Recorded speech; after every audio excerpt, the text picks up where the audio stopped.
the new productivity, how you can get more out of your life, today on Keeping You Organized.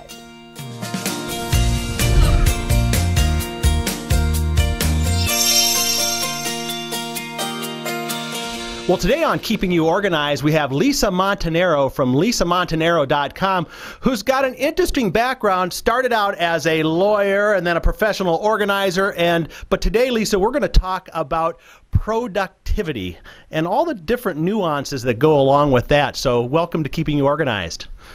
Thank you. It's a pleasure to be here. Well, let's dive right into it, because we're going to talk about productivity today, and we're also going to talk about like business and how businesses use productivity, because you do a lot of consulting with businesses on productivity. So there are a lot of different models out there as far as, you know, how do you get someone to work for you and be productive? Are you running into some of that? Yes. And it's very different depending on the company, but I did see that one of my companies is a gaming company. One of my clients, pardon me, is a gaming company, and they make some of the games that are really popular out there on social media. And when I walked in, it really was a bunch of 20-something millennials dressed down, very sort of, casual style. But they're extremely productive. They're getting a lot done. And in some ways, it reminded me of my days as a lawyer, because the company provides food for them. There is literally like catered lunch, catered dinner, so that they don't have to leave. They could stay there later. So they do it in a way that is comfortable and doesn't feel as strenuous as, let's say, billable hours in a law firm. But they're certainly setting up an environment where they can be as productive as possible. They can work from anywhere in the company. There's Wi-Fi. They could chat with someone in Hong Kong on a number of different monitors. So yeah, it's interesting. They really are setting up productivity in a way that maybe years ago we would have thought of as not productive because it wasn't formal. Now, do you see a difference in the time management and productivity challenges a millennial has and maybe a baby boomer? And do you have to approach them differently, or is one maybe more open to learning than the other, or what do you think? Yeah, and I don't want to overgeneralize, but I do teach about organizing differences between the generations. We've got the Bob Hope, the greatest generation. We've got the what I'm going to call the baby boomers, my generation, which is Generation X, and then we have the millennials. And yes, they do learn very differently. They have very different learning styles. Their needs and their big why of why they want to do this is often very different. And also, what's a struggle for a lot of productivity experts like myself is I do a lot of workshops and speaking. And so you'll have someone in there that's 25 and really gets all the technology tools and actually doesn't have a struggling relationship with their stuff, for lack of a better word, George Carlin's word, stuff. Whereas you have a baby boomer, really the biggest struggle they still have is, let's say, in the physical realm, and they haven't maybe grasped onto some of the productivity tools yet. And some of them are coming into it kicking and screaming, and some of them are the biggest users of, let's say, social media and Evernote. And so I don't want to make a huge overgeneralization, but usually the millennials tend to be more mental clutter focused, and the baby boomers tend to be more physical clutter focused. Now, is there a killer app out there that you just love that you couldn't live without, and that maybe you recommend your clients to use?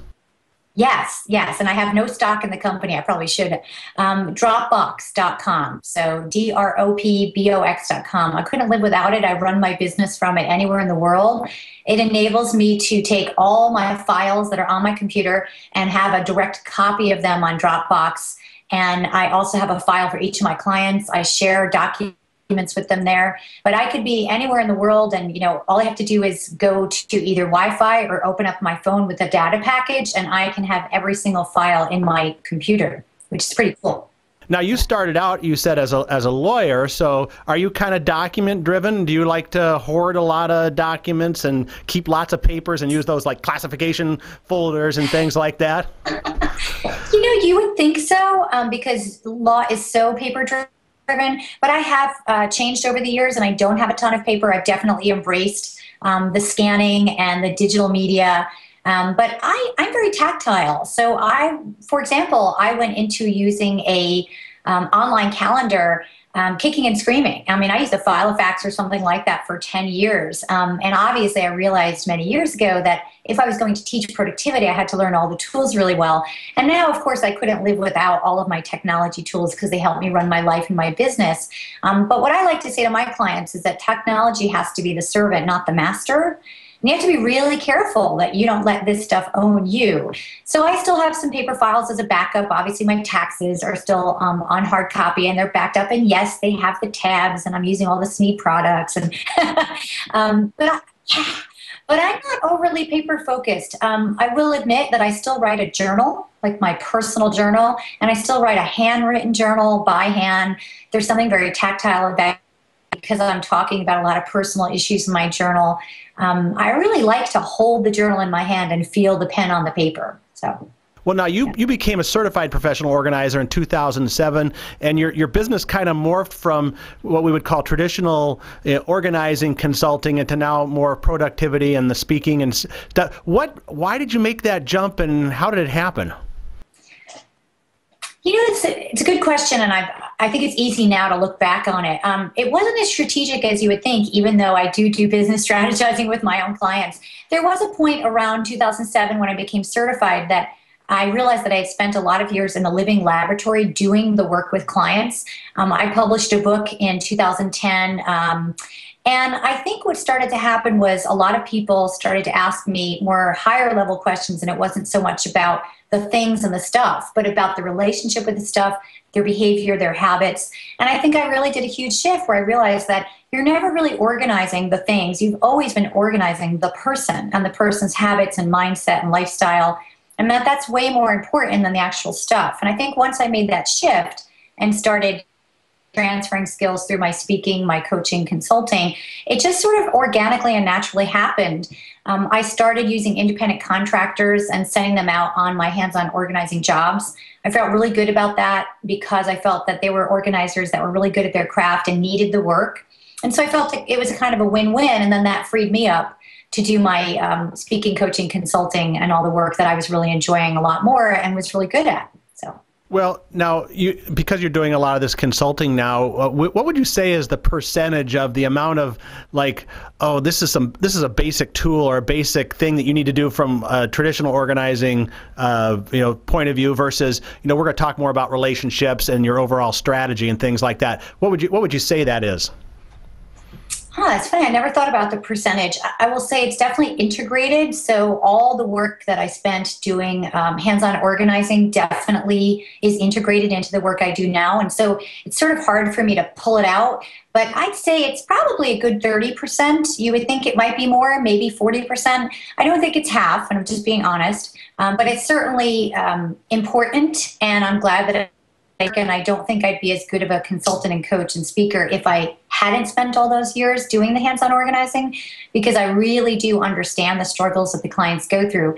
But it's definitely not a huge portion of it. I wouldn't flip it. It's definitely not 70% the organizing side, because really a person, there are a few people, maybe 15% people that can just change their stuff, and that's good enough. But most people, it really is sort of underlying behavioral issues, habits, mindset, and they have to at some point own up to that. Otherwise, they're just putting a Band-Aid on it. Right. Well, listen, we're going to take a quick break, and when we come back, I want to talk a little bit more about productivity, and particularly now in this world of, downsizing, economy slowing and things like that, where there's all of a sudden a whole new breed of entrepreneurs out there, and I know you're working with a lot of them. So when we come back, we're going to join Lisa Montanaro from lisamontanaro.com and talk more about productivity.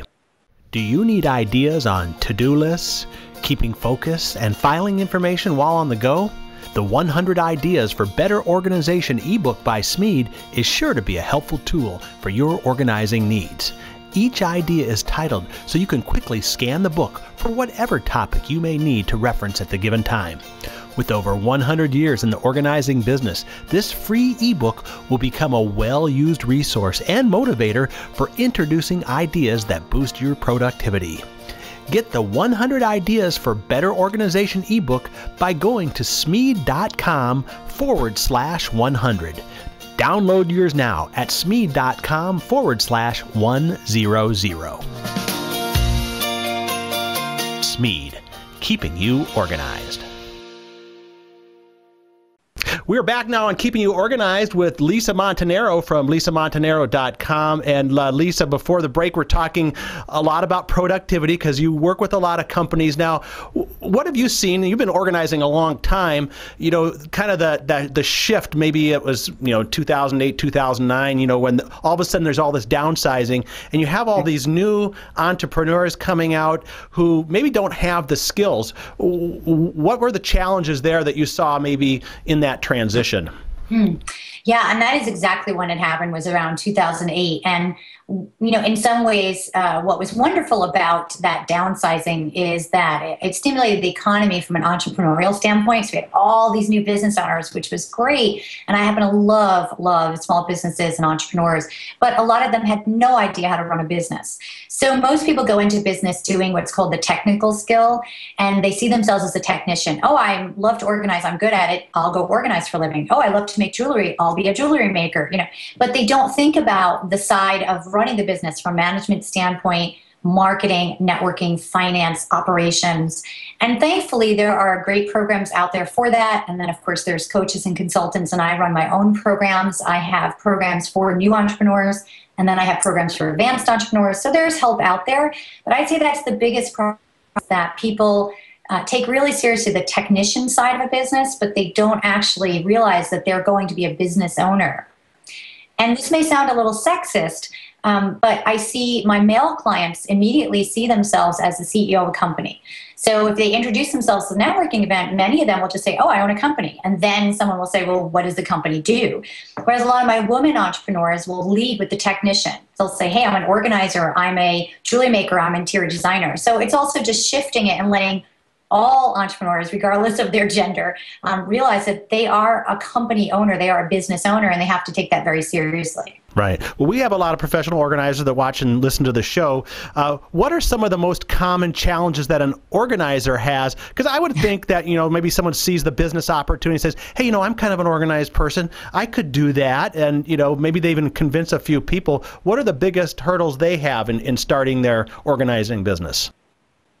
That's a great question. And you would think that all organizers are organized, but you and I know that that's not necessarily the case. So a lot of them are really good. Well, there's two issues. One is some of them are really good at organizing, but realize they're not good at organizing others.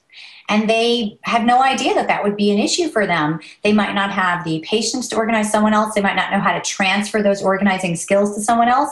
They might not know how to customize a system to someone else because they can only think of their own systems. So that's one of the biggest hurdles, is they have to figure out, are they able to do this for someone else? And then sometimes the flip side is true, where they're really good at organizing others, but their own systems are a mess. And, because I am a business coach to organizers, I hear all the behind the scenes. We pull back the curtain and oh, the great and powerful us, actually your office is a mess. And you don't have any systems in place. And so I do help professional organizers, as their business coach and consultant, put all their systems in place so that they can feel really confident about running their business, and so that they don't fall into the shoemaker's shoes syndrome. Well, let's think about in the last couple weeks. Let's get it real current here and think about maybe a client that you worked with. It doesn't have to be an organizer, but maybe a small business client. What was their challenge, and what did you do to help them overcome that? That's a great question. So I have a client that's a very successful client, been in business probably about 11 amount of time as me, has a number of employees and independent contractors that are working for the business. And I came in as the business coach, and one of the first things I do is sort of a productivity audit, look at all the systems and see what's in place, where the holes are, and then that's what we work on for our time together over 6 months. And there was no policies and procedures manual for the business, and yet there were all these moving parts. So what happens is, if the business owner, God forbid something happens to her, there's no place where the business is blueprinted, and no one really knows how to run all these things. And so one of the first things we are doing is creating a master policies and procedures manual for the business. It makes it easier for the business to delegate to others. It creates a succession plan if something happens to the owner. So I'd say that's a huge one, and that's one that literally came up in the last few weeks. But that's actually a common thing that I work on with a lot of business owners. Now, how do you let's focus in on that manual? So do you kind of do the interviewing, kind of assessing, and then do you have a writer come in and write that, or do you write it? Or, I mean, you're a lawyer, you probably like to write those long briefs, right? But how do you put that together? Is that where you bring in your contractors to help you? Yeah, that's a great question. There are a number of different ways depending on their budget and how we want to do this. I do have templates that my clients can buy from me, and they're already pre-made. So I sell agreements, I sell an operations manual, and that saves them a lot of time and money. And then what they usually hire me for is customizing it with them and pulling it out of them more and more and more. If they are able to, I tell them to take the first crack at it. Sometimes actually their team is a huge help because their team knows all these moving parts. Sometimes we are interviewing people within the company, as you mentioned. And there are times when I'm sitting down with my iPad because I have a keyboard attached to it, and I am just writing and writing and writing because, as you said, I'm pretty good at writing that type of manual because I've done it for so long. But sometimes it doesn't make the most sense for me to be the one writing it. Because I'm not the business owner. So oftentimes it is pulling it out of the business owner's head. And it's basically their intellectual property from an internal standpoint. I mean, they're not selling it, but it's really important, and the business can't really run without it. And the problem is it's all up here and no one else knows it. And also, if you get really busy as a business owner, that becomes mental clutter and you can't focus. Well, now coming up, you're going to be speaking at like a NAPO pre-track or pre-conference session. Talk about what that's going to be and kind of what you're going to cover. Sure, yes. So I'm doing a pre-conference session at the NAPO conference in April, and it will be, I believe it's 4 hours. It's a half day. We'll be spending a lot of time together, and it is called Strategic Business Expansion. It's like up, down, and sideways. It's like, how do you expand your business strategically? What do you put in place? What are the growth spurts that a business normally goes through, and at what point do you have a natural progression to a business, and what should you add on and what should you strip away? So, and what's really fun about that is these are my esteemed colleagues and peers, and I love presenting to them. And I love the organizing industry. I'm a proud NAPO member. I volunteered on many committees. And so this is a really great way for me to give back and serve my own industry. So it's good. Well, let's talk just a little bit more about productivity and the emotional side and kind of the reason for getting productive more than just getting more done. Can you expand on that a little bit? Absolutely. So I have seen a really wonderful shift, and it's only in the last few years. And I can give you all sorts of reasons why I think the shift has happened too long. But I think what's really exciting is that years ago, they would hire a productivity consultant or organizer when they wanted to work on hard skills. And that's what companies would call it. And they would say, we want you to come in and make our workers more efficient because we want a bigger return on investment. We want to make more money. We want to get more out of these employees and have them actually produce more. So that was the definition of productivity. Now I'm seeing major companies, small companies across the board thinking of productivity on a larger scale. Like, okay, what does it mean to live a productive life? So my tagline is purpose, passion, productivity. And I try to work with my clients that productivity can also be the means to living a more successful, fun, passionate life. It means more time, literally, to do all the things you love, not just to work more. So a lot of times when people hire me, and I work with a lot of entrepreneurs and organizers, but I also work with a lot of CEOs and larger business owners. And a lot of times in the past, they would contact me and it was more about get more out of me. And now it's help me leave here. Help me get stuff done so I can actually go to my kids' soccer games. And so I could do all the things, write that book I've been meaning to write, go on a vacation. And I think this is really a wonderful shift in our society, and I'm happy to see it. Well, listen, we're almost done here. I want to give you an opportunity to talk about some of the programs and some of the consulting, kind of ideal customers you're working with, and just talk about where people can find out more about you at. Great. Thanks so much, John. So one thing I'm really excited about is I launched a new venture, and it's called lmguniversity.com. And it is an online learning platform where I offer courses to help people improve their careers, businesses, and lives. So it's all virtual, so I'm able to teach from anywhere in the world. And they're all group programs. And I have a program called Successfully Self-Employed Semester, and that's for newbies.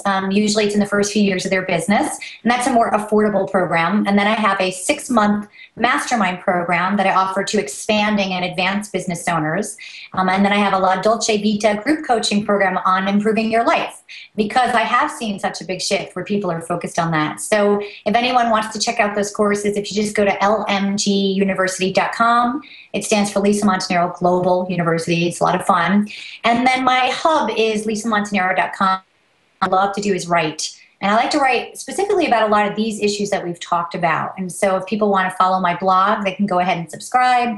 I have a YouTube channel. Basically, if you just put in Lisa Montanaro, all the social media, you should be able to find me. I'm everywhere. And yeah, I love working with organizers, but I actually don't limit myself to that. So I work with lots of other business owners and individuals and companies. So it's a lot of fun. I absolutely love it. And I feel very lucky and privileged to be doing it after 11 years. So knock on something. Yes, good. Well, we will put that in the show notes for the program today too, so people can connect with you. And Lisa, thank you so much for just having the time to make time for us, and now it's time for me to go to my daughter's violin lesson. I want to be more productive after this conversation. So there you go. Great. Thanks so much, John. It's been an absolute pleasure. All right. Lisa Montanaro from lisamontanaro.com today on Keeping You Organized.